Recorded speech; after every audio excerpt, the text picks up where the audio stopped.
U Knjaževcu se ovih dana privodi kraju asfaltiranje 3 važne saobraćajnice.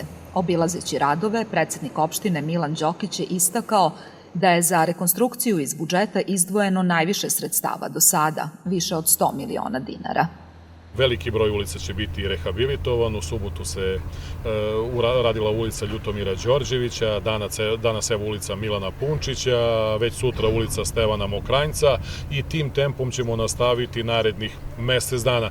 Neće biti ulice u Knjaževcu koje će biti u lošem stanju, makar na teritoriji grada. Sela imamo jako mnogo i trudimo se da tamo gde su najkritičnije deonice takođe uradimo posao koji je najurgentniji, ali svakako ono što vredi napomenuti je da smo u 2019. izdvojili više od 100 miliona samo za rehabilitaciju ulica i puteva na teritoriji opštine Knjaževac, što je više nego ikada ranije. Osim što su sanirane ulice na području grada i mnoga sela dobila su asfaltirane puteve. Kako je najavljeno, radovi će se preseliti ubrzo i u druga mesta u Knjaževačkoj opštini.